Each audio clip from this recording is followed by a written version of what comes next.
Hello, RSA members. Thank you for choosing to grow with me here today. Because one thing I know for sure, the only guarantee that tomorrow will be better is if we grow today. I'm extremely grateful that you have said yes and are taking the time to share my journey and grow alongside with me. My name is Jeannie Shaw. I am currently serving as a national literacy consultant, coach, speaker, trainer, and leader.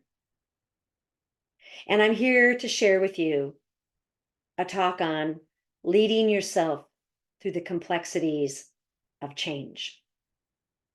And on this first page is my contact information. If you would like to reach out to me, here is my cell phone number. It's always important to have somebody to walk this journey alongside with you of literacy transformation. Because I know one thing for sure, it can be a lonely walk. Because I've been there. And so I'm here for you and to serve you and to work with you. So feel free to reach out to me. And you can find my website, Pathways Towards Literacy. Leading yourself through the complexities of change.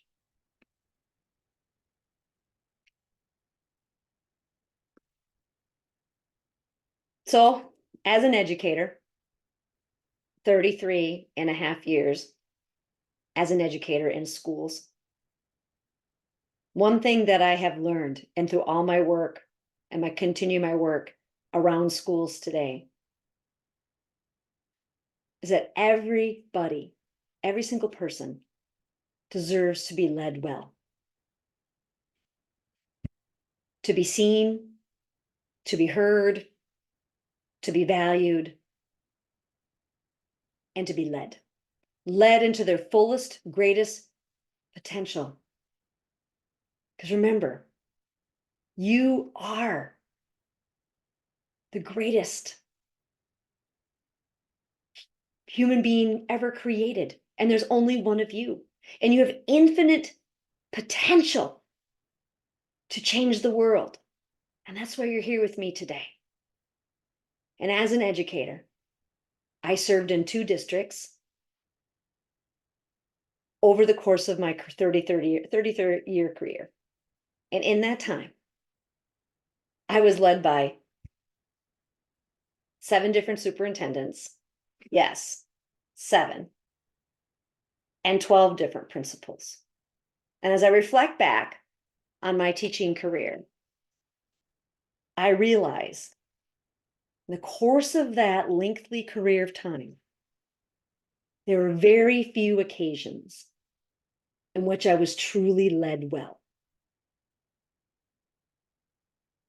And the crazy thing is, right, is that this work of literacy transformation, we need leaders.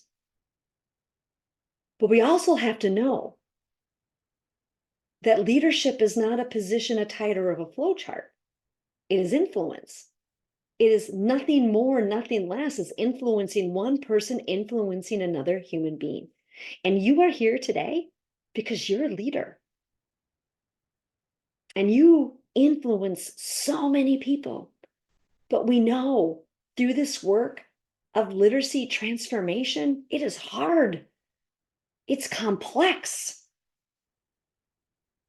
And no matter what, in the space of this change, we face resistance. We face resistance of all kinds. Because in all reality, motion causes friction. And when there is friction, there's resistance. And so as we're leading transformational change and we're looking to our leaders to help us lead it, in all reality, the hardest person to lead is ourselves. It is truly the hardest person. And I know personally, in my own personal experience, that there were many times over the course of my career that I had felt lost, that I had felt stuck. This leaf, right? Stuck in this flow of change in our schools. But the reality is, the only way we can get ourselves free of the resistance is through our own minds and our own choices, because we cannot control. We cannot control what our leaders do. We cannot control the resistance. The only person that we can control is ourselves. And me too. I had to learn that hard lesson. So in a sea of literacy transformation, I'll never forget the time where I was like first exposed to what we now know as the science of reading. I was born and raised a whole language teacher. I truly believed that if you read to kids, they're going to learn to read. And I became a reading and writing workshop teacher, and I loved it. But you know what? I had a lot of kids that were struggling to learn to read, and I didn't know why. And you know what? One of them was my own daughter. My own daughter, brilliant, bright daughter, was struggling with the code. And I didn't know why. And I had this amazing opportunity. I was moving into the middle school as a 7th grade English language arts teacher. And my special ed director asked me if I would attend my first structured literacy training. And I said yes, because I know possibilities are on the other side of yes. And I said yes, because there were all these kids in the middle school who couldn't read, my own daughter being one of them. And I had to know what was going on.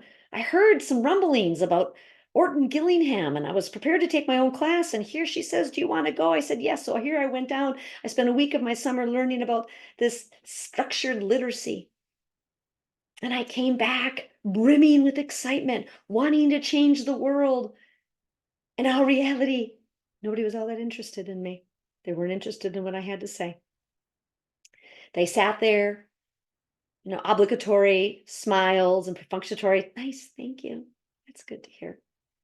And I was like, all this resistance. But the reality is, like many of us are in this space, right? As leaders, we see more than others see. We see how we can transform our schools. We see farther than any others see. And we see before others can do it. My dear friend, John Maxwell, right? And that was in my situation. And so what I had to do, like many of you had to do, right, is when I started this literacy transformation, I started planting seeds. And I started sending my principal podcasts. And I handed him a book.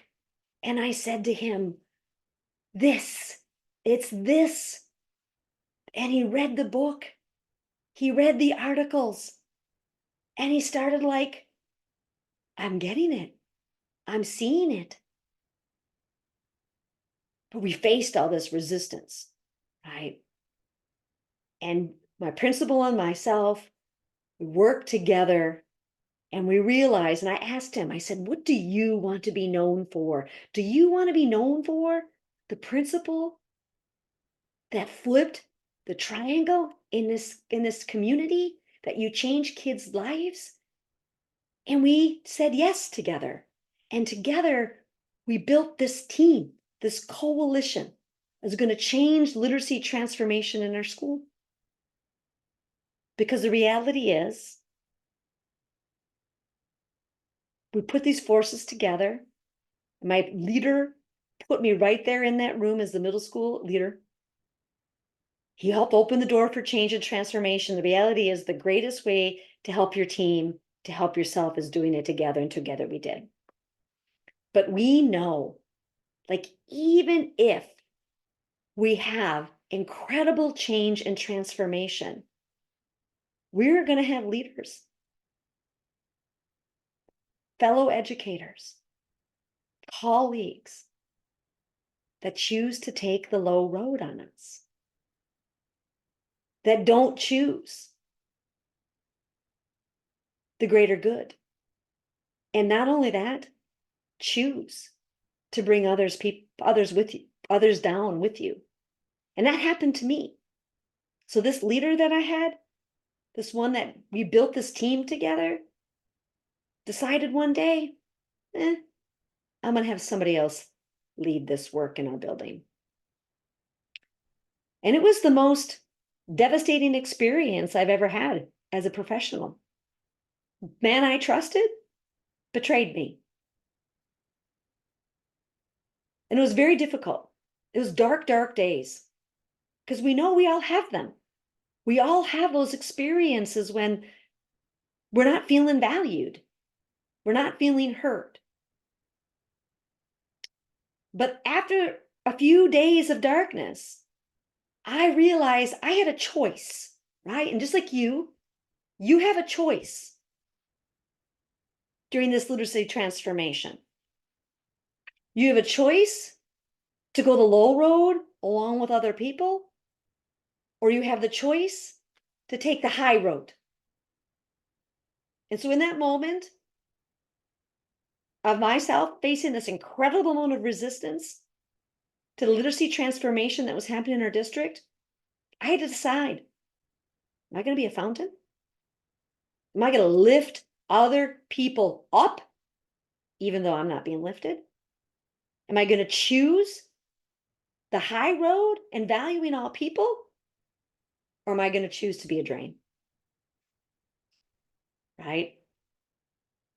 Now, I had many colleagues that I worked with faced with resistance, and they chose to be a drain. They chose to suck the life out of everybody. And I didn't want to be that way. And I know hardest person to lead is ourselves, right? And so what we need to do is we need to choose to be a fountain. People don't go visit drains. Who visits a drain? No, people visit fountains.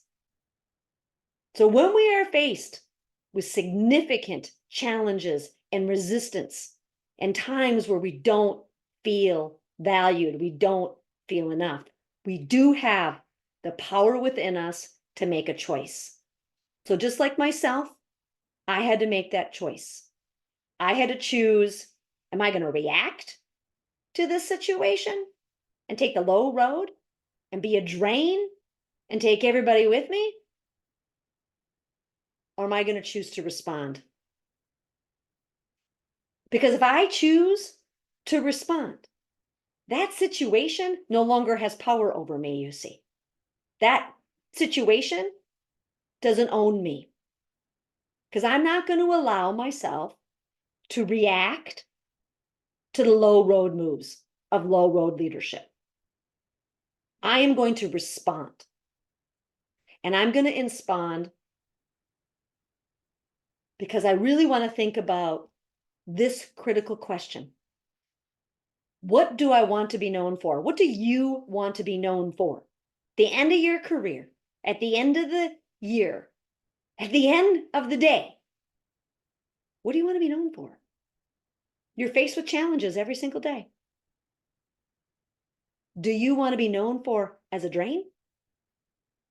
Or do you want to be known as a fountain? A person that adds value to others. And so like myself in that very difficult situation, I had to make that choice. And when it comes right down to it, what we have to do is we have to choose to value all people, all of them, even the ones that are resistors, even the ones that look at you and go, meh, even the ones that take the low road. So remember, in order to value all people in those difficult times, we have to learn to value ourselves because we cannot give what we do not have. And the reality is we will rise to the level of our own self-worth. And in that moment when my administrator made that low road move, I didn't value myself very well. I questioned my self-worth. But what I had to do is if I didn't want to react to that and I wanted to respond and I wanted to think about how I wanted to end this lifetime, I had to think about who I was and I had to value me first. So, what are your values? How do you show up every single day, no matter how difficult the circumstances are? Because this literacy transformation, this experience we have in our schools, and I'm in schools every day. I work with teachers across the country. I talk to leaders. This work is hard. Change is hard. But it comes right down to our values. So I have a value deck. And I take that value deck and I shuffle it and I look in it and I think, okay, who am I going to be today? So I'm going to challenge you to really reflect on what are your values? What are your core values? So when things are tough, when change is difficult, and you're faced with resistance, what are your values? This is a fantastic list. You can get it free, BrenéBrown.com. You can download it. I've done this exercise many times. The list is comprehensive. So find the top 10. Then narrow it down to the next top 5. And then you really have to do this. You find your top 3. Because at the end of the day, this is who you are. And this is how you will learn to lead yourself through these challenges of literacy transformation. And for me, my core values, integrity. Do what I say what I do. I lead with excellence, and I'm a generous spirit. I challenge you to consider who you are. What are your values? And stay true to them. As the sea of change whip around your face and want to pull you down, and as you're trying to be that fountain, be true to who you are, who you were meant to be in this world. And then we have to be intentional, because the only thing we have is the power over our attitude. If we want to respond and not react, we have to choose our attitude every single day. And we have to set our intentions. So what does that mean exactly? That means setting time for yourself before you start your day and set the intention of who you want to be that day. Because there will be challenges. They were mine, right? And this is what I did every day. And I continue to do this every single day. Every day I wake up and I set my intention. First, I meditate. I not only meditate, but I visualize my day and I set my intentions. And how I do that and how I encourage you to that to navigate these sea change. Remember, the hardest person to leave is yourself. And we have the power of changing our attitude. So what do we have to do? Every day before you, when you wake up in the morning, the first thing you do and the first thing you do at the end of the night is identify what are you most grateful for and be specific. That there's soup simmering in the kitchen, the smell of my pumpkin candle, the gift of another day, the ability to go for a walk, to take time with my family, to change children's lives, to teach children to read, to touch humanity with great energy and positivity. What are you most grateful for? This is a critical question. Who do you no longer want to be? If you want to respond and not react, if you want to be a fountain, right? You have to think about, okay, I don't want to be that person. I don't want to be that person that's judgmental. I don't want to be that person full of ego. I don't want to be that person that excludes others. I want to bring people in. I want to see everybody's value. Who do you no longer want to be? And then who do you want to be? Yes, you have your values, but who do you want to be today? This work is hard. Who do you want to be?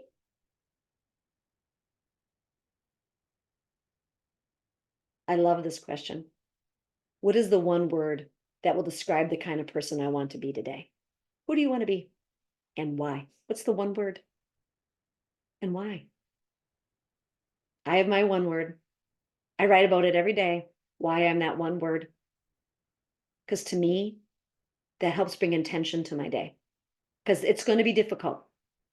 Days are never easy, right? As John teaches us as leaders, there's never two good days in a row. And I would have to say, John, there actually is never really two good days in a row. There's always going to be a challenge. There are other questions, right? What's one thing I can get excited about today? I think about that. Who do I need to pour into today? What situation might trigger me and how will I deal with it? That's a really big question. Thinking ahead of time. What's something that is going to trigger me today? And maybe it's the traffic. And maybe it's your administrator. Maybe it's your colleague. But think about if that person is going to trigger you. And for me, when I was going through that difficult time, I envisioned seeing my principal in my building. He was going to be my trigger. And I thought, okay, if I see him today, how am I going to handle that situation? And I prepared myself ahead of time. So when I saw it and I experienced it, I was prepared. What's one action that I could take today that's going to demonstrate excellence? And I think this is a critical question. I'm going to leave this section with this. How would I know that today was a great success? If at the end of the day, I did, I said, and I felt. This happens in the morning. I know we're all rushing around. Got to set our intention. What are our values? What is our intention? Because that intention is our attitudes. Okay? Okay? Our attitude is our thoughts, our feelings, and our actions. And if we get grounded in our thoughts, our feelings, and our actions right away in the morning, then guess what? We're going to be able to choose a better attitude when we're faced with difficult times in our buildings, in our schools, with leaders. Now, again, it's not enough to lead ourselves and pour into ourselves and get a chew, but it's also critically important if we're going to value all people during these difficult times that we show that we value them. And John, through his book, which I love, Winning with People, taught me a lot. And in this book, he taught me the 30-second rule. And I used it every day and I continue to use it. Because if we're going to bring people alongside us, particularly the ones that are resistant, we need to win with them. And how do we win with people who are resistant? Well, we give them our undivided attention. So when we are talking to people, we're giving them their undivided attention, no matter where we're at, because we're showing them that we value them. This is so critical. We must give all people affirmation. It can be the smallest thing. Oh, that's a really nice color on you today.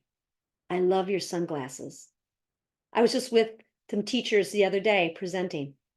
And as they were coming in, I was trying to make connections with them and affirm them. Because it was a Friday after Halloween. Who wants to be on a PD day on Friday after Halloween?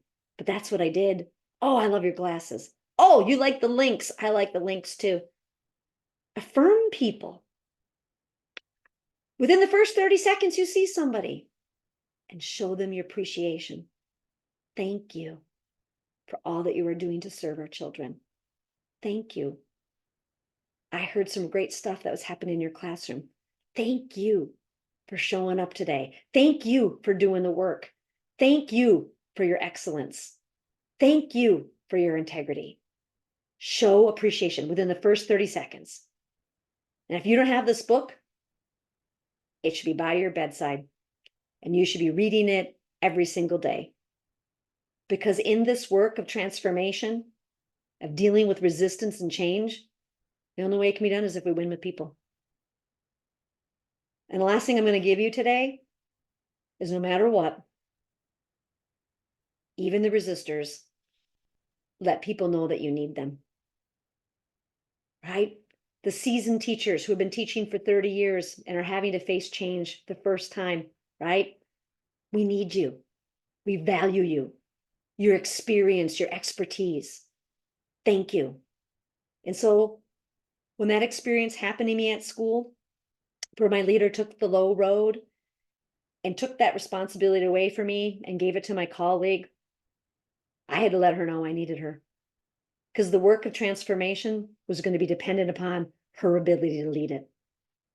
So as difficult as it was, I just poured into her. I gave her everything that I wanted her to know with this work. So let people know that you need them in the sea of change, in that resistance. This work, right? Greatness, one is too small of a number for greatness. We need a team. We need a group of people that are working together to make the literacy transformation happen for all students to learn to read. Remember, this work is hard, but the significance does not lie in ourselves. Significant lies in the path of helping others and making the world better. And so for me, when I moved on to a different life as a career as a national literacy consultant and keynote speaker, right? I left knowing that I helped my district. I helped my students, because that's where the path of significance lies. This sea of change is difficult. The hardest person to lead is ourselves. So every morning, start with, what are your values? Start with a clear intention to your day. Use the 30-second rule every single day. And finally, let people know that you need them. Thank you for taking the time here today. Share this space with me. I am here because I need you. And you need me. We need each other. Because literacy transformation cannot be done in a silo. It has to be done with all of us together. So keep valuing yourself and valuing other people, choosing your attitude, and stay on the high road. Thank you.